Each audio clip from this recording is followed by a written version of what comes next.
안녕하세요. 새해가 되면 늘 야심찬 계획들 많이 세우시잖아요. 올해는 꼭 운동해야지, 책 많이 읽어야지, 건강하게 먹어야지. 그런데 그 다짐들, 지금은 다 어디로 갔을까요? 아마 많은 분들이 역시 난 의지박약이야 하면서 자책하고 계실지도 몰라요. 오늘 저희가 분석할 자료는 바로 그 지점에서 시작해요. 만약 그 실패가 당신의 의기력 탓이 아니었다면 어떨까요? 아카시카리아에 져서 Small Habits 플러스 Keystone Habits equals Big Results를 바탕으로 하루 단 5분으로 인생의 방향을 바꿀 수 있다는 아주 흥미로운 시스템을 한번 파헤쳐 보려고 합니다. 네, 맞아요. 대부분의 사람들이 실패의 원인을 자기 자신에게서 찾거든요. 나는 게을러서 안 돼, 의지력이 부족해 하면서요. 그런데 이 자료는 완전히 다른 진단을 내리고 있어요. 문제는 사람이 아니라 그 전략에 있었다는 거죠. 의지력이라는 한정된 자원에만 기대는 대신 아주 작은 행동 하나가 삶 전체를 바꾸는 연쇄 반응을 설계하는 법에 대해 이야기하는데요. 마치 잘 놓인 도미노 하나가 거대한 그림을 완성하는 것처럼 말이에요. 오늘은 그 첫 번째 도미노를 어떻게 찾고 또 어떻게 넘어뜨리는지에 대한 구체적인 기술을 알아볼 겁니다. 도미노라니, 와, 비유가 아주 흥미롭네요. 그럼 그 첫 번째 도미노, 가장 중요한 개념부터 한번 제대로 파헤쳐 보죠. 자료에서 가장 먼저 강조하는 개념이 바로 핵심 습관, 키스톤 헤비츠더라고요. 이게 그냥 우리가 흔히 말하는 좋은 습관이랑은 좀 다른 개념인가요? 습관은 그 자체로도 좋지만 진짜 힘은 다른 긍정적인 행동들을 저절로 자석처럼 끌어당기는 데 있어요. 삶의 한 영역에 박아넣은 강력한 지렛대 같은 거죠. 가장 대표적인 예시가 바로 운동이에요. 자료에 나온 연구를 보면 꾸준히 운동을 시작한 사람들은 운동만 열심히 한 게 아니었어요. 자신도 모르게 식단에 더 신경 쓰게 되고 잠도 더 깊이 자고요. 심지어 충동적인 소비, 특히 신용카드 사용이 줄어드는 현상까지 나타났거든요. 잠깐만요. 그게 정말 신기하네요. 운동을 시작했을 뿐인데 신용카드 지출이 줄어든다고요? 아니, 전혀 상관없어 보이는데요? 대체 어떤 원리로 그런 연쇄 반응이 일어나는 거죠? 바로 그 지점이 핵심입니다. 핵심 습관은 우리의 정체성을 건드리기 때문이에요. 정체성이요? 네. 예를 들어 내가 일주일에 두세 번씩 꾸준히 땀 흘려 운동을 한다고 생각해 보세요. 그럼 어느 순간부터 스스로를 게으른 사람이 아니라 자기 관리를 하는 사람, 운동하는 사람으로 인식하기 시작해요. 뇌는 이 새로운 정체성과의 일관성을 유지하려고 하거든요. 아하. 그래서 자기 관리하는 나라면 점심에 기름진 튀김보다는 샐러드를 고르는 게 더 자연스럽고 밤늦게까지 스마트폰을 보며 늦잠을 자기보다는 다음날 운동을 위해 일찍 자는 선택을 무의식적으로 하게 되는 거예요. 의지력으로 억지로 참는 게 아니라 그냥 나다운 선택을 하게 되는 거죠. 와, 잠깐만요. 그럼 제가 매번 운동해야지 다짐하고 실패했던 게 단순히 의지력 문제가 아니라는 거네요. 제 스스로를 마음 깊은 곳에서부터 운동하는 사람이라고 여기지 않았기 때문이라는 말씀이시고요. 이건 완전히 관점을 바꾸는 이야기인데요. 내가 누구라고 생각하느냐가 내 모든 행동을 결정한다니. 바로 그거예요. 정체성의 변화가 행동의 변화를 이끌어내는 가장 강력한 동력이거든요. 알겠습니다. 운동하는 사람이라는 정체성을 갖는 건 좋은데 솔직히 거기까지 가는 게 너무 어렵잖아요. 한 번도 안 해본 사람이 갑자기 스스로를 운동하는 사람이라고 느끼긴 힘들죠. 그 거대한 첫발을 떼는 것 자체가 엄청난 부담인데 이걸 해결할 방법도 이 자료에 나와 있나요? 물론이죠. 바로 거기서 두 번째 핵심 개념인 작은 습관, Small Habits 등장합니다. 이건 말 그대로 너무 작고 쉬워서 실패하기조차 민망한 수준의 행동을 말하는 거예요. 예를 들어 매일 1시간 운동하기가 목표라면 우리 뇌는 즉시 저항 스위치를 켜요. 1시간이나 피곤한데 시간도 없고 하면서요. 하지만 매일 팔굽혀펴기 딱 2개만 하기는 어떤가요? 네. 팔굽혀펴기 2개요. 그건 침대에서 일어나면서도 할 수 있겠는데요. 저항감 자체가 안 드네요. 정확해요. 우리 뇌는 급격한 변화를 위협으로 인식하고 거부하지만 이렇게 어처구니 없을 정도로 작은 행동은 위협으로조차 인식하지 않아요. 그냥 해치워버리죠. 그리고 바로 여기서 마법이 일어나요. 팔굽혀펴기 2개를 하고 나면 오늘도 실패했네 가 아니라 오늘도 해냈다 라는 아주 작은 성공 경험을 하게 돼요. 이 작은 성공이 매일 쌓이면 나는 매일 목표를 실천하는 사람이라는 새로운 정체성의 씨앗이 심기는 거예요. 그러다 보면 2개가 3개가 되고 5개가 되는 건 아주 자연스러운 수순이 되고요. 자, 그럼 정리가 되네요. 삶의 방향을 통째로 바꾸는 핵심 습관이라는 거대한 도미노 블록이 있고 그 엄청난 도미노를 넘어뜨리기 위한 최소한의 힘, 그 살짝 미는 손가락 하나가 바로 작은 습관이라는 거군요. 이 두 가지가 어떻게 조합되어서 운동이라는 아마 모두가 가장 넘어뜨리고 싶어하는 그 도미노에 적용될 수 있을지 구체적으로 한번 보죠. 좋습니다. 자료에서는 운동 습관을 만드는 구체적인 전략 3가지를 제시하는데요. 첫 번째는 신호, 큐와 연결하기예요. 새로운 습관을 만들 때 가장 힘든 게 기억하는 것이거든요. 그래서 이미 매일 하고 있는 기존 습관에 새로운 작은 습관을 껌딱지처럼 붙이는 거예요.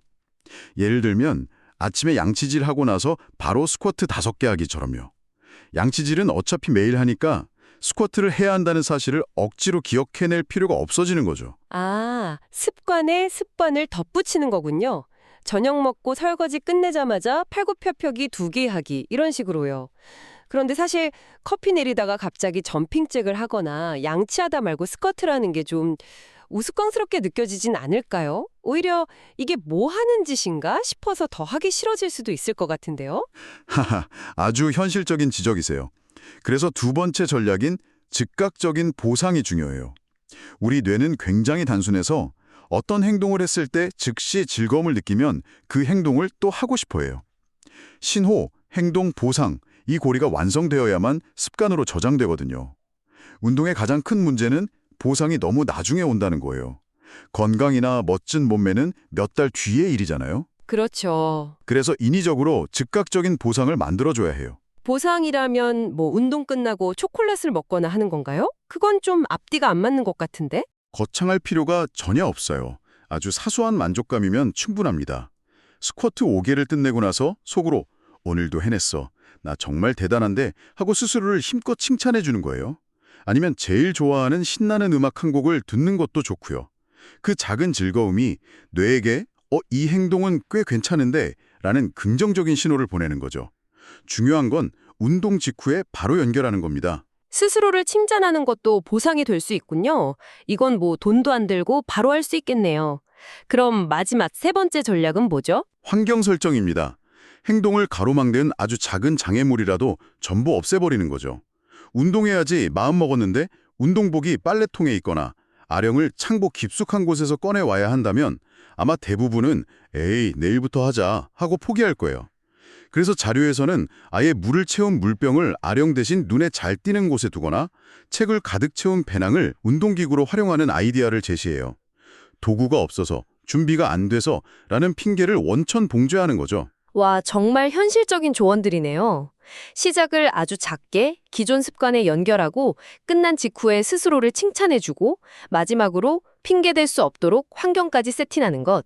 이 정도면 정말 실패하기가 더 어려운 시스템이 되겠는데요. 맞아요. 의지력이 기대는 게 아니라 실패할 수 없는 판을 짜는 게 핵심인 거죠. 좋습니다. 그럼 2번째 사례로 넘어가 보죠. 이건 좀 의외였는데 바로 식단 일지, 푸드 저널링이에요. 그냥 내가 먹는 걸 기록하는 행위만으로도 식습관이 극적으로 개선된다는 건데 솔직히 믿기지가 않거든요. 제가 오늘 초코파이를 먹었다고 노트에 적는다고 해서 내일 초코파이를 안 먹게 될까요? 아하, 대부분 그렇게 생각하시죠. 그런데 놀랍게도 효과는 아주 강력해요. 식단 일지가 효과적인 이유는 딱 한 단어, 인식, 어웨어네스의 힘 때문이에요. 한번 생각해 보세요. 우리가 먹는 음식의 상당수는 정말 무의식적으로 입에 들어가거든요. 일하다 스트레스 받아서 나도 모르게 집어먹는 과자, TV 보면서 생각 없이 먹는 아이스크림처럼요. 식단 일지는 이 무의식의 영역에서 벌어지던 일들을 의식의 수면 위로 강제로 끌어올리는 역할을 해요. 아, 그러니까 단순히 먹은 걸 쓰는 행위가 아니라 제 무의식적인 행동 패턴을 관찰하는 탐정놀이 같은 거네요. 범인은 바로 너였어 하면서 말이죠. 정확한 비유입니다. 아, 내가 피곤할 때마다 단 걸 찾는구나. 회의 끝나고 나면 꼭 자극적인 음식을 먹네. 이렇게 자신의 행동 패턴과 감정적인 계기를 객관적으로 파악하게 되는 순간 변화는 이미 시작된 거예요. 아무 생각 없이 초콜릿에 손을 뻗다가도 아, 나 지금 스트레스 받아서 이거 먹으려는 거구나 하고 알아차리는 것만으로도 그걸 먹을지 말지 선택할 수 있는 아주 짧은 여유가 생기거든요. 그 찰나의 순간이 변화를 만들어요. 듣고 보니 정말 그렇네요. 내가 뭘 하는지 알아차리는 것만으로도 행동이 바뀐다니. 그럼 이 식단일지도 꾸준히 하기 위한 작은 습관 전략이 있을까요? 매일 먹는 걸 다 기록하려면 그것도 일이잖아요. 물론이죠. 이것도 처음부터 칼로리, 영양성분, 그람 수까지 다 계산하려고 하면 딱 3일하고 지쳐버려요. 자료에서 제안하는 가장 좋은 작은 습관은 음식을 먹기 직전이나 직후 딱 30초만 투자해서 사진 찍고 간단히 메모하기예요. 요즘엔 스마트폰 앱이 워낙 잘 나와서 사진만 찍어도 자동으로 기록해주거나 메뉴를 추천해주기도 하죠. 자료에서도 눈코치 같은 앱을 언급하는데 이런 도구를 활용하면 훨씬 장벽이 낮아집니다. 30초 메모. 그것도 부담스러우면 그냥 음식 사진만 찍어두는 걸로 시작해도 되겠네요. 일단 기록을 남긴다는 행위 자체가 중요하니까요. 그럼요. 그리고 처음엔 좀 충격적일 수 있어요. 내가 하루에 커피를 이렇게 많이 마시고 무심코 집어먹는 간식이 이만큼이나 됐나 하고요. 그런데 그 첫 번째 충격이 바로 가장 강력한 동기부여가 되기도 하죠. 자신을 비난하라는 게 아니라 객관적인 데이터를 보고 이 부분부터 개선해볼까? 하고 전략을 세울 수 있게 되는 거예요. 네, 오늘 이야기를 나눠보니 머릿속이 명확하게 정리되는 느낌이에요. 인생을 바꾸는 건 올해는 무조건 살 뺀다 같은 거대한 결심이나 초인적인 의지력이 아니었네요. 운동이나 식단 일지처럼 다른 긍정적 변화의 도미노를 쓰러뜨리는 핵심 습관을 팔굽혀펴기 2개나 음식 사진 찍기처럼 실패하기조차 어려운 아주 작은 습관으로 시작하는 것. 이게 핵심이었어요. 작은 습관 플러스 핵심 습관은 큰 결과라는 공식이 왜 그런지 확실히 알겠습니다. 맞아요. 오늘 우리가 나눈 이야기는 단순히 몇 가지 습관을 소개하는 걸 넘어서 변화를 만들어내는 근본적인 원리에 대한 것이었어요. 중요한 건 이 원리를 당신의 삶에 어떻게 적용할 것인가 하는 점이죠. 그럼 마지막으로 이 내용을 듣고 나도 한번 시작해볼까 하고 마음먹은 분들을 위해 어떤 조언을 해주시겠어요? 중요한 건 정답을 찾는 게 아니라 나 자신만의 핵심 습관을 찾아내는 실험을 시작하는 거예요. 당신의 삶에서 아주 작은 노력으로 가장 큰 긍정적 파급 효과를 일으킬 수 있는 단 하나의 습관은 무엇일까요? 어쩌면 그건 이 자료에 나온 운동이나 식단 기록이 아닐 수도 있어요. 어쩌면 매일 아침 5분 일찍 일어나 명상하는 것일 수도 있고 잠들기 전 스마트폰 대신 책 한 페이지를 읽는 것일 수도 있죠. 당신의 삶을 변화시킬 첫 번째 도미노 블록은 무엇인지 오늘 한번 가만히 생각해 보시는 건 어떨까요? 그 작은 고민이 가장 큰 변화의 시작점이 될지도 모릅니다.